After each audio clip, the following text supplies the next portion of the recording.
বাসা করেছে দেখুন কলার উপরে। এই দেখুন কলা গাছের ভিতরে বাসা করেছে পাখিতে, দেখেছেন? ওই দিক থেকে দেখাই, ঠিক আছে? এই দেখুন এটা হলো কলা, আর কলার ভিতরে বাসা করেছে। ডিম আজকে দেখুন তো একটু আছে, মাঠগার্ড থাকে, ঠিক আছে? সেই মাঠগার্ডের তলায় মৌমাছিতে বাসা বেঁধেছিল, জানেন? মানে এটা গাছগুলো দেখেছেন অগুছালো ভাবে আছে। এই একটা, এখানে দুটো আছে, ওই একটা আছে, তারপরে আপনারা কেমন আছেন? আশা করছি ভালো আছেন। আজকে মনে করছি যে আমাদের একটা কলা বাগান আছে, সেটাকে পরিষ্কার করতে যাব। বাকি কি পরিষ্কার করব, কিভাবে পরিষ্কার করব সেটা আমি কিছুই জানি না। মানে হয় কলা গাছ কাটা, মানে কলা তো একবারই ফল দেয়, ফল দেওয়ার পরে হয়তো সেই গাছগুলা পড়ে আছে নিচে, ওইগুলা পরিষ্কার করতে হতে পারে। আবার আশেপাশে যে গাছগুলা, মানে একটা কলা গাছের আশেপাশে অনেকগুলো ছোটো ছোটো গাছ বাড়ায়, সেগুলোও কাটতে হতে পারে। আমি নিজেও জানি না, এখন গিয়ে জমিতে গিয়ে দেখবো, তারপরে গিয়ে দেখা যাবে কোনগুলো পরিষ্কার করতে হবে না করতে হবে আমি জানি না। কারণ হলো আমাকে বাবা কালকে সন্ধ্যেবেলা বললো যে, সন্ধ্যেবেলা বলছি, সরি সরি সরি সরি, এই মোটামুটি রাত্রেবেলার দিকে মেসেজ করে বলেছিল, বুঝতে পারছেন? ওই জন্য এখন যাবো, দেখা যাক কতদূর কি হয় না হয়। বাকি আকাশের রোদ খুব একটা খারাপ নেই, বাট কলা বাগানে থাকবো তো, দেখা যাক, রোদ হয়তো লাগবে না। গাইস কলা বাগানে এসে গেছি, আর এসে টেসে বুঝতে পারলাম কোনগুলা করতে হবে আর কোনগুলা করতে হবে না। এই যে গাছগুলো দেখেছেন অগুছালো ভাবে আছে। এই একটা, এখানে দুটো আছে, ওই একটা আছে, তারপরে ওকলে আরও আছে, হয়তো আমি এখনো ওইদিকে যাইনি। যেমন এই একটা পড়ে আছে, এগুলো সব গুছিয়ে রাখতে হবে। বাকি ওই দিকেরটা কিছুটা গুছিয়ে রেখে দিয়েছি, ওইদিকে কিছুটা গুছিয়ে রেখে দিয়েছি, বাকি এই দিকটা বাকি আছে। আজকের কাজটাই হলো যে এইগুলা গুছিয়ে রাখতে হবে। ভিডিওর সাথে থাকে, ভিডিওটা সত্যি ক্রেজি একটা ভিডিও হতে চলেছে আজকে। মানে কলা বাগানটা টোটাল হবে কি জানি না, বাট এই গাছগুলা গুছিয়ে রাখবো এটা কনফার্ম। কারণ এই গাছগুলা গুছিয়ে রাখতে রাখতেই আপনাদের অনেকটাই টাইম হয়ে যাবে। তার উপর দিয়ে আমি যদি এই শুকনো পাতাগুলো আপনাদেরকে দেখাই, ওই দেখুন ওই গাছে দুটো শুকনো পাতা আছে, দেখেছেন? ওই পাতাগুলো কাটতে যাচ্ছি আমি, যেই হেঁসোটা বা যেটা দিয়ে কাটবো সেটা এনেছি, সেটাতে ধার কম আছে, ওই জন্য ওগুলা কাটা যাচ্ছে না। মানে শুকনো তো কাটা যাচ্ছে না। যদি এইরকম থাকতো, এইরকম পাতা থাকতো, তাহলে সহজেই কাটা যেত, বাট শুকিয়ে গেছে, হার্ড হয়ে গেছে, ওই জন্য কাটা যাচ্ছে না। ওই জন্য মনে করছি এই গাছগুলা গুছিয়ে আজকে রেখে দেবো, কালকে এসে এই পাতাগুলা কাটবো। গাইস কাজ করতে করতে বৃষ্টি শুরু হয়ে গেছে, ওই দেখুন কলার পাতা, মানে তাকান বুঝতে পারবেন।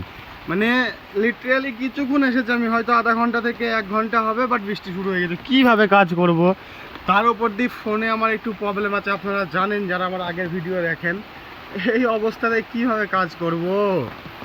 এ তো ভালো জোরে বৃষ্টি। ফাইনালি গাইস পানি ছেড়ে গেল, এই দেখুন পানি ছেড়ে গেছে, আর পানি পড়ছে না। আর একটা জিনিস দেখাই আপনাদের, ঠিক আছে? এই দেখুন পাখি কোথায় বাসা করেছে, দেখুন কলার উপরে। এই দেখুন কলা গাছের ভিতরে বাসা করেছে পাখিতে, দেখেছেন? ওই দিক থেকে দেখাই, ঠিক আছে? এই দেখুন এটা হলো কলা, আর কলার ভিতরে বাসা করেছে। ডিম আজকে দেখুন তো একটু আছে ডিম, আশা করছি নেই ডিম। এই তো 2-1 দিন আগে হয়তো বানিয়েছে, বা কিছুদিন আগে হয়তো বানিয়েছে, বাট বাসা করেছে। এরকম প্রায় প্রায় করে। একবার না কি হয়েছিল জানেন? একবার আমাদের গাড়ি, ঠিক আছে, মানে আমাদের গাড়ি অন্য জায়গায় গিয়েছিল কাজের জন্য, ঠিক আছে? মানে হলারের জন্য, ধান হলারের জন্য বাইরে গিয়েছিল, ঠিক আছে? গাড়িতে আপনাদের গাড়ির চাকার তলায় যে মাঠগার্ড থাকে, ঠিক আছে? সেই মাঠগার্ডের তলায় মৌমাছিতে বাসা বেঁধেছিল, জানেন? মানে এটা অবাস্তব একটা কাহিনী হয়ে গিয়েছিল। মানে মাঠগার্ডের তলায় মৌমাছিতে বাসা করেছিল বেশ 3-4 দিন। আমি ছিলাম না, বাবা ফোন করে বলছিল 3-4 দিন ওইভাবেই গাড়ির নিচেতেই, মানে মাঠগার্ডের তলায় ছিল। তারপরে একদিন গাড়ি কাদায় নেমেছিল, কাদা ছিটকে ছিটকে ওদের গাড়ি পড়েছিল, ওরা উড়ে চলে গেছিলো। একটা জিনিস দেখাবো আপনাদেরকে, এই দেখুন আমার হাতে কি, ওই যা উড়ে চলে গেছে।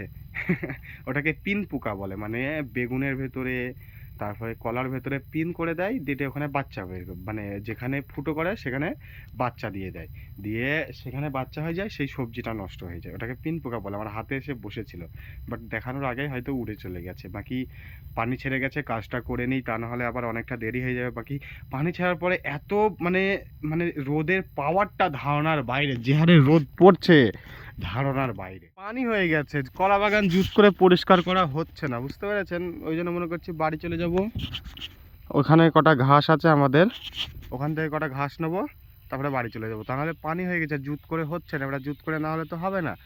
যাই হোক না কেন, ঘাস কটা কেটে বাড়ি চলে যাব। থেকে বাড়ি এসে বিকাল হয়ে গেছে, আর এই ছেলেটা ঠিক আছে আমাকে বাড়ি আনতে গিয়েছিল, বাট এখন দেখুন কোথা দিয়ে নিয়ে যাচ্ছে, ঝোড় বন দিয়ে, তার উপর দিয়ে কাদা পানি, যা নাই তাই অবস্থা।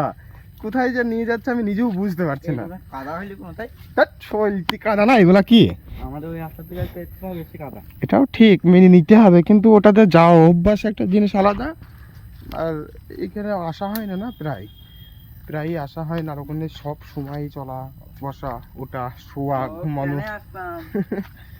দেখতে পাচ্ছে শরীরতে কাদা লোড, নাকি নদীর ধারে আসলাম, কোথাও আর নাই। এই রাস্তাটাতে অনেক কদিন আসা হয়নি বলে এরকম মনে হচ্ছিল, আর সামনে নদী বয়ে চলে যাচ্ছে, বেশ ভালো ফিল আসছে। অ্যাকচুয়ালি কি হয়েছে, নদীর ধারে থেকে নদীর ধারে গিয়েছিলাম, যাওয়ার পরে বৃষ্টি চালু হয়ে গেছিলো, ওই জন্য ভিডিও করতে পারিনি। তো বাকি ভিডিওটা কেমন হলো অবশ্যই কমেন্টে জানাবেন। এরকমই ভিডিও দেখার জন্য এনজে চ্যানেল ব্লগ চ্যানেলটাকে সাবস্ক্রাইব করে রাখবেন। আপনারা ভালো থাকবেন, সুস্থ থাকবেন, দেখা হচ্ছে নেক্সট কোনো ব্লগ ভিডিওতে। বাই।